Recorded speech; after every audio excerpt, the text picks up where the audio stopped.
Some games are fun for a few hours, but these are the games that keep you coming back again and again. And once you start playing, it's hard to stop. Here are the top 20 games that are actually addictive. A Plague Tale Requiem is one of those games that feels slow at first. Then suddenly you realize you can't stop playing. It pulls you in with a dark world where every step feels risky, but also makes you curious about what's coming next. The unique part is how the game uses light and the environment. Huge swarms of rats can take over areas, and the only way through is by using fire, or moving shadows to control where they go. It feels more like solving tense little problems instead of just fighting. You also rely a lot on stealth. Sneaking past soldiers, timing your moves, and using simple tools makes every moment feel careful, but satisfying when it works. Exploring for materials and small upgrades slowly makes you stronger, which gives that nice feeling of progress. That mix of smart survival and constant tension is what makes A Plague Tale surprisingly addictive. You know, I've never been this close. It's the outside. So is that everything you hoped for? Can't be any worse out there.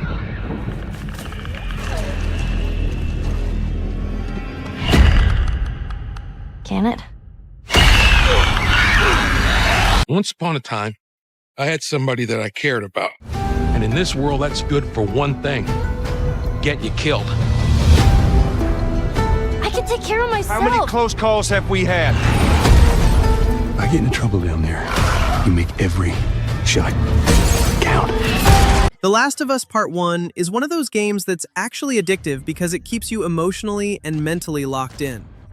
From the start, it drops you into a broken world where every small moment feels important, and that makes it hard to walk away. What makes it actually addictive is how survival works. Ammo and supplies are limited, so you're always deciding whether to fight, sneak past enemies, or use the environment to your advantage. Sometimes the best move is staying quiet, listening for danger, and planning your next step. What really sets it apart is how gameplay and story blend together. You're not just moving from level to level, you're slowly building a connection with the characters through quiet conversations, exploration, and small interactions while traveling. That emotional pull makes you want to keep going. Yet determined to find the berries, the rascal broke free of Mother's grasp and vanished into the trees. Mother's worried cries faded fast as the girl ran on, over vine, under branch, and into the forest deep.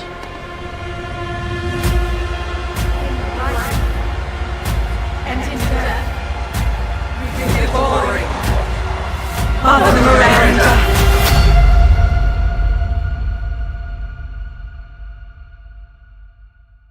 It's just a local tale.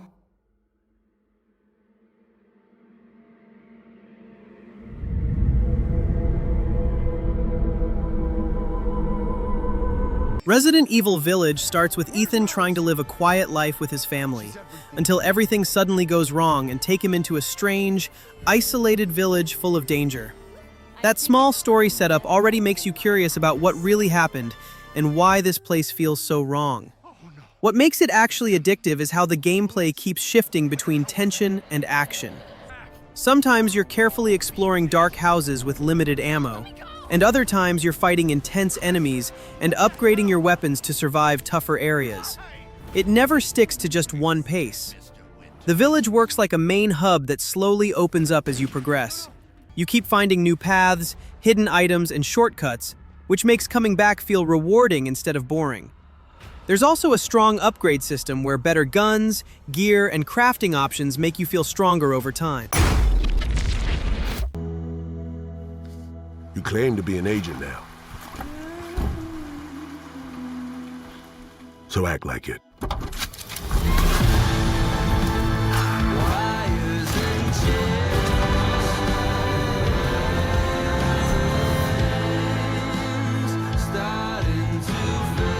You play grown-up games, you face grown-up consequences. What would you do in my shoes, Johnny? You're up against seasoned players. So go out and play. Just don't get played.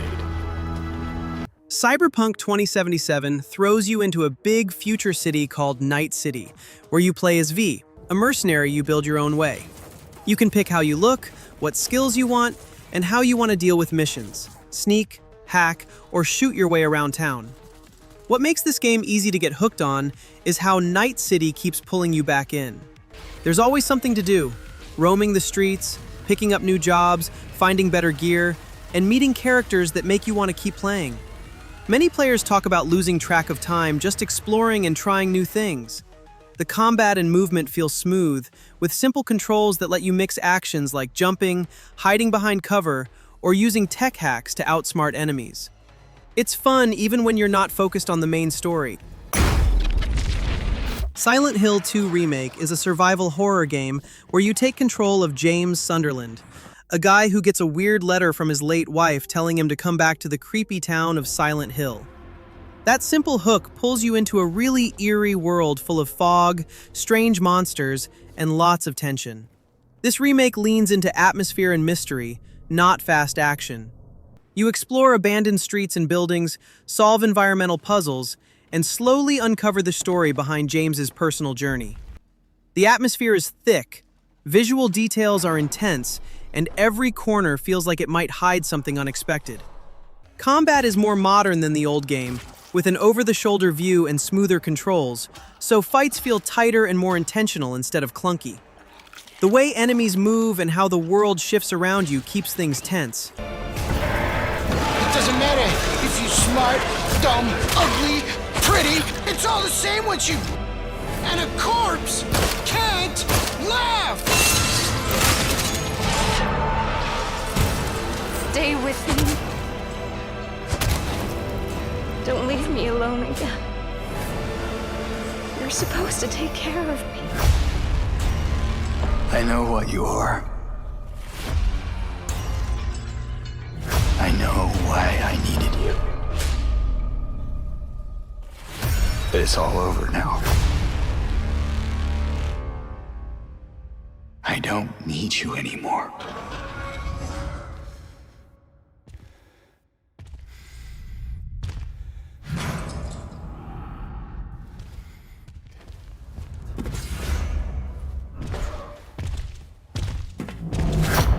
I'm ready. Kingdom Come Deliverance 2 feels like you're dropped right back into a real medieval world, but this time bigger and deeper than before. In this sequel, you continue Henry's journey across 2 huge new regions, meeting new people, quests, and stories that really make you feel like you're part of something much larger. What makes it addictive isn't big flashy magic or instant action. It's how the game blends immersive story with gameplay that feels real. You're exploring huge landscapes, wandering between crowded market streets and quiet forests. Combat isn't just mashing buttons either. You block, strike, and time your hits in first-person sword fights that feel intentional. And you even get new weapons like crossbows that you can fire from horseback. And because your choices change how the world reacts, from tavern gossip to quest outcomes, it's easy to stay hooked just to see what happens next.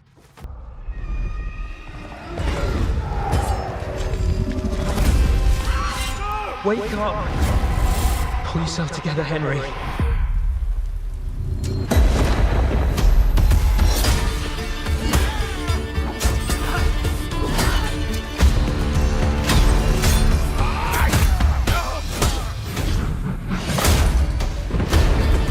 Nobody will hand anything on a platter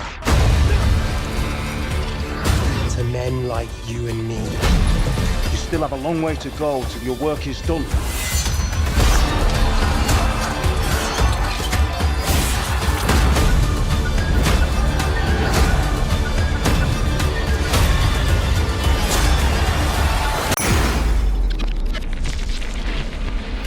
Fatal Frame Maiden of Blackwater drops you into a creepy mountain full of ghosts, where your only real tool is an old camera called the Camera Obscura. And that's what makes this horror game strangely hard to put down. In this series, you don't shoot guns or swing swords, you take photos of spirits to weaken or banish them. The game switches between 3 playable characters, giving you a little variety in how you explore and piece together the mystery of the mountain and its restless spirits. While you're moving through forests and dark paths, you'll be snapping photos of ghosts at just the right time to survive. What really stands out is how the camera obscura turns fear into gameplay. Instead of hiding or running, you face ghosts head-on through the lens, timing your shots and aiming carefully to deal with whatever's haunting the area. 死の山、幽魂、神隠し。3人の主人公はそれぞれの思いを胸に氷上山に秘められた儀式の謎に迫っていく。美しき恐怖再び。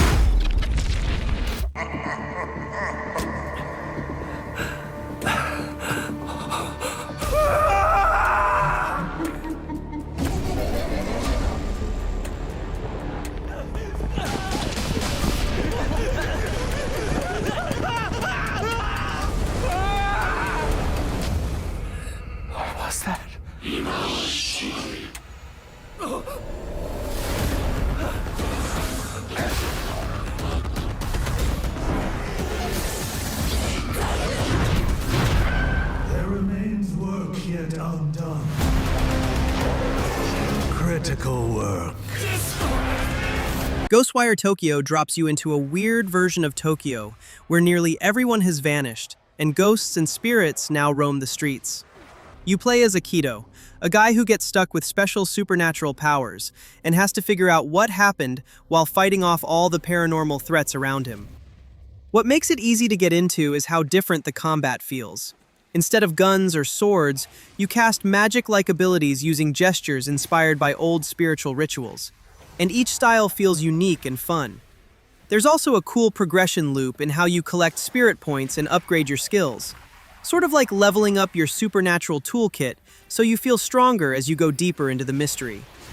It's not pure horror like some games, but that blend of spooky atmosphere and weird combat is what keeps a lot of players hooked long enough to see the city through to the end. Ghost of Tsushima drops you into feudal Japan as Jin Sakai, a samurai trying to free Tsushima Island from a Mongol invasion. The game gives you choices. You can face enemies head-on with your katana, or sneak around using stealth, and gadgets depending on how you want to play. A huge reason people get hooked isn't just the story, it's the combat and freedom. Sword fights feel satisfying and precise because timing and stance matter, and you can switch between direct duels or clever stealth attacks. The open world also pulls you in naturally, with details like birds guiding you to hidden spots, and side activities that reward exploration without overwhelming you. Even the way the world makes it hard to put down. Riding through fields, discovering new areas, or chasing quests feels almost calming yet always interesting. Your journey was hard.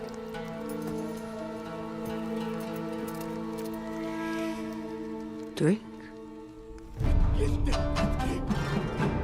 Until today.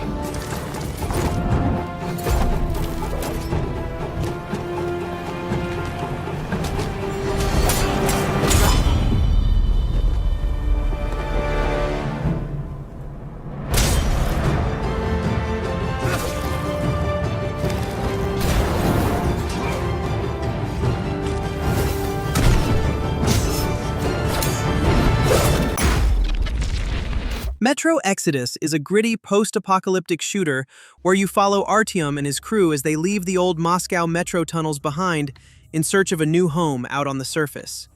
Instead of staying underground like before, this game gives you big outdoor areas to explore, wild weather, and changing seasons as you travel by the Aurora train across the wasteland. What keeps players hooked isn't just running and gunning, it's how the world mixes story, survival, and exploration. You'll fight mutants and hostile humans, but you'll also sneak, scavenge for supplies, and manage gear like gas masks and filters, because some areas are toxic if you're not prepared. The combat blends stealth and action, so sometimes you'll crouch through ruins to avoid danger, other times you'll go in loud and face it head-on. That freedom to choose how you handle a situation keeps things feeling fresh.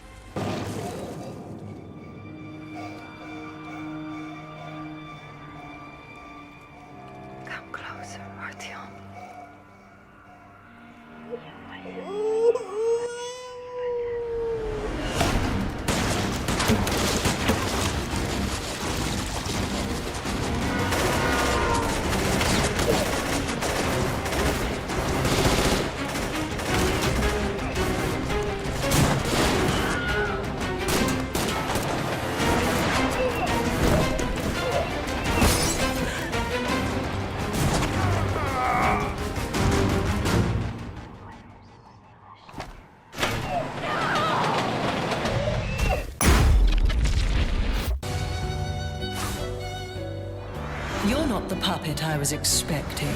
Who are you? She was looking for someone. Legendary. She stepped up only because no one else could. Too many stalkers were lost to that evil.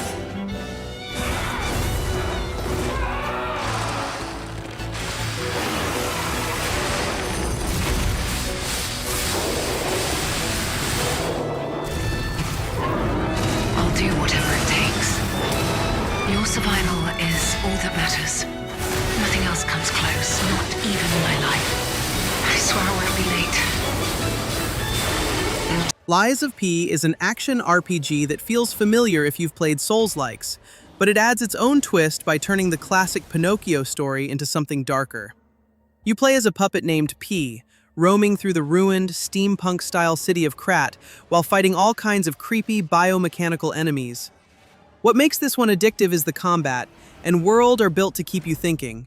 You don't just swing a sword mindlessly, you time your attacks, blocks, and dodges carefully, and your weapons can be taken apart and rebuilt with different parts to change how they work.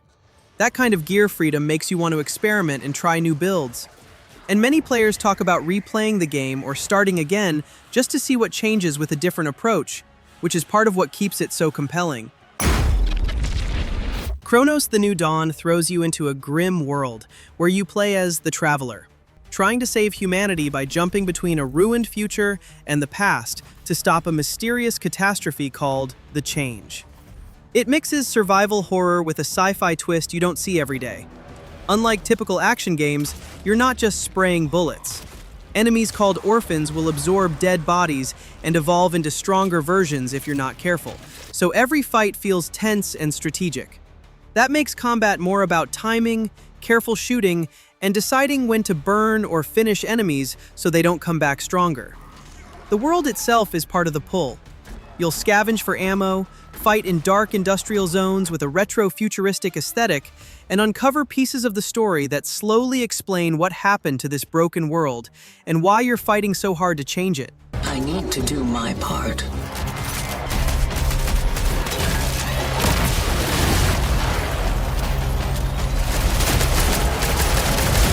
The steelworks. The outbreak. His mission. My awakening.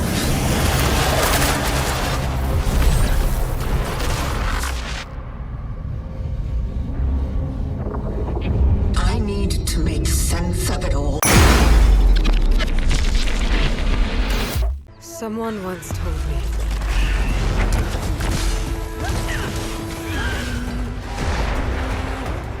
that the strength to stand alone is the strength to make a stand.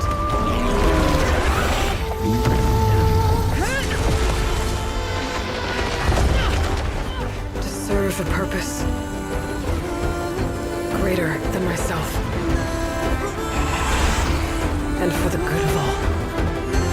I carry those words with me on the hunt, no matter where it takes me. Horizon Forbidden West drops you back into a huge, open-world adventure as Aloy, a hunter roaming a post-apocalyptic version of the American West filled with ruined cities, strange tribes, and giant machine creatures. You use bows, traps, and tools like a grappling pullcaster to take down mechanical threats or sneak around them, giving you real freedom in how you approach each challenge. The game doesn't just rely on story. The combat and exploration mechanics are a big part of what keeps players hooked. You mix bows, traps, and gear against mechanical beasts and human foes, and picking the right tactics makes each fight feel satisfying. There's also climbing, gliding, and underwater sections that make movement itself fun and fresh. The way the game rewards curiosity and slow progression makes it easy to get caught up in the journey across the Forbidden West. Resident Evil 2 Remake starts with you stepping into Raccoon City, a place overrun by zombies and other horrors on the brink of collapse. You play as Leon S. Kennedy or Claire Redfield, each with their own path through this nightmare. And right away, you can feel the slow burn tension built into every hallway and room. What makes it addictive is how careful you have to be.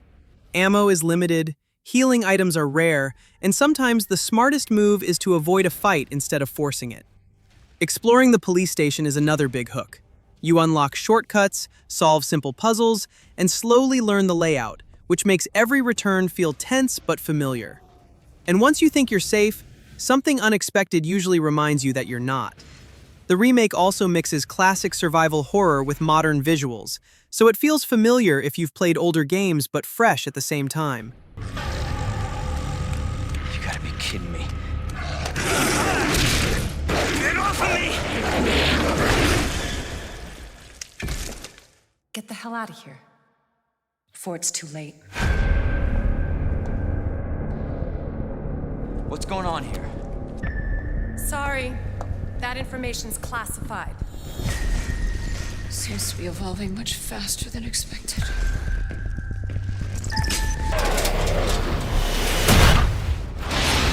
I'm giving you an order, rookie. You save yourself first. Help me! Please!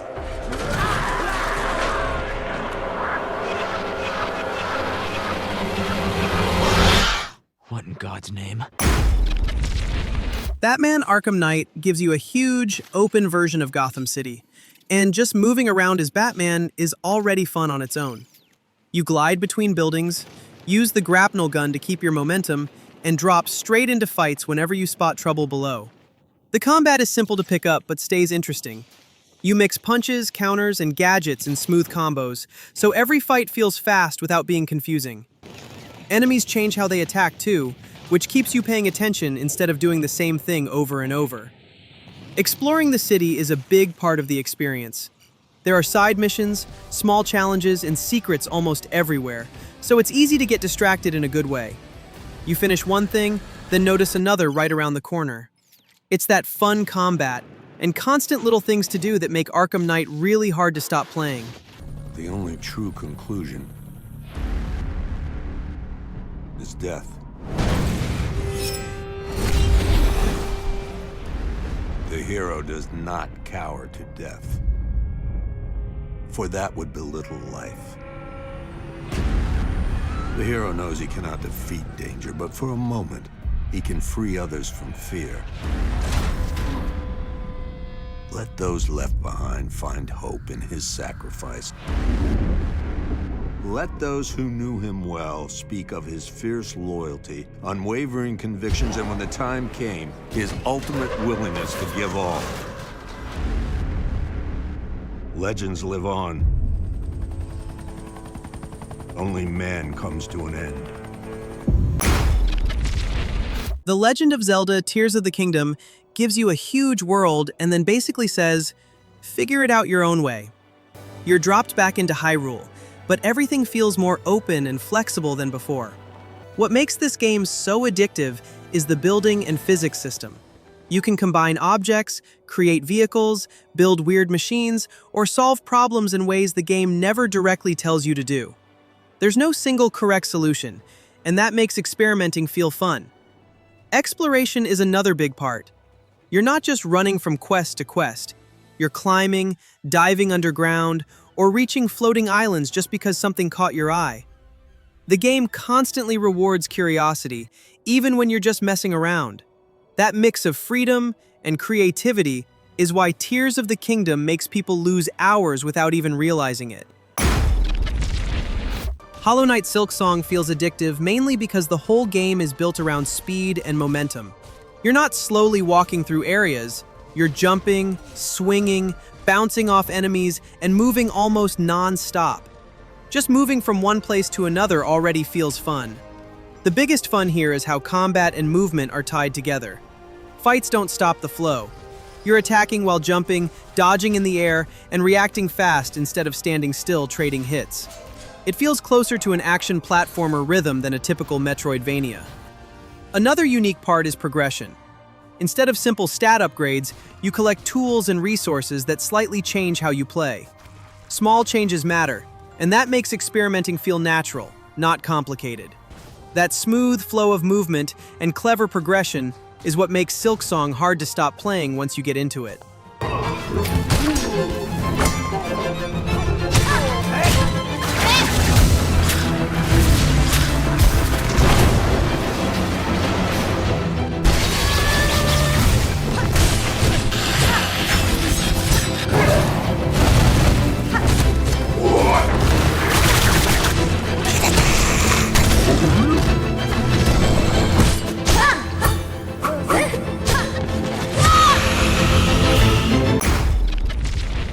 Returnal feels different from most shooters because it blends fast, third-person shooting with roguelike loops in a way that keeps you coming back for more. You control Celine, an astronaut trapped on a hostile alien world where every run changes a bit. Every time you die, you start over, but the world shifts and keeps you on your toes instead of feeling repetitive. Even though you restart after each death, some upgrades and abilities carry over, so every attempt feels slightly different and gives you a small edge next time. Combat here isn't just point and shoot. Enemies send out patterns of fire and projectiles that almost feel alive, so you're constantly moving, dodging, and trying to find cover while lining up your own shots. That mix of quick reflexes and planning makes fights feel tense and rewarding without being confusing. Lose hope.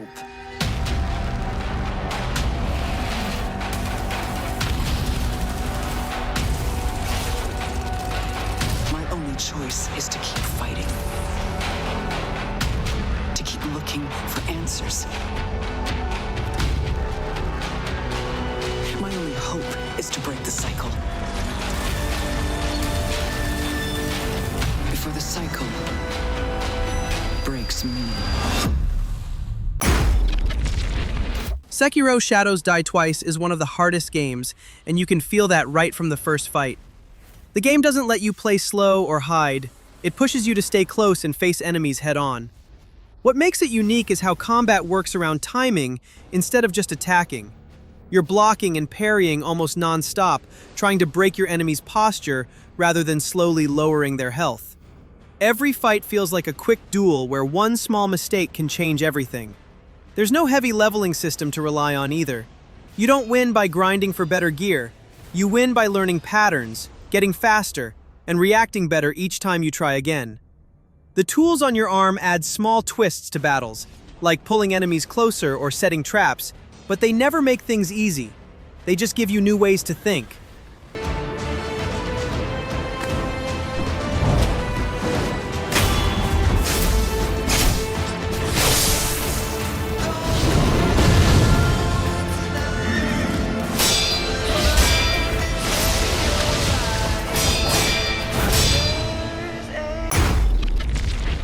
Baldur's Gate 3 feels unlike a lot of other RPGs because it blends deep role-playing freedom with turn-based tactical combat that actually borrows straight from Dungeons & Dragons.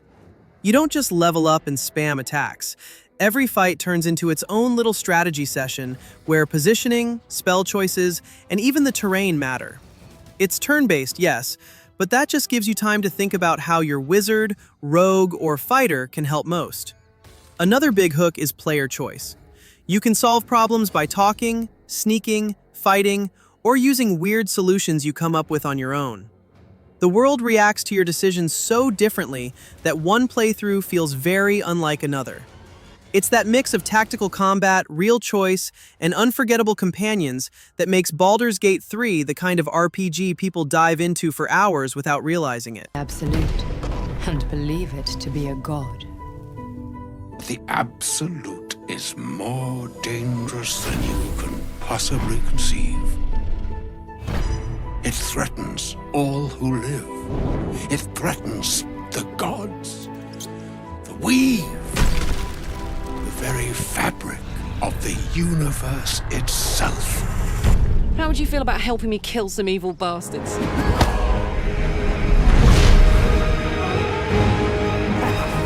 It blesses me this day.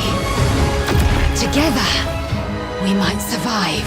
I'll enjoy watching you try. In mere moments, all that you have dreaded, when the screaming stops and your mind is gone. The rest, perhaps,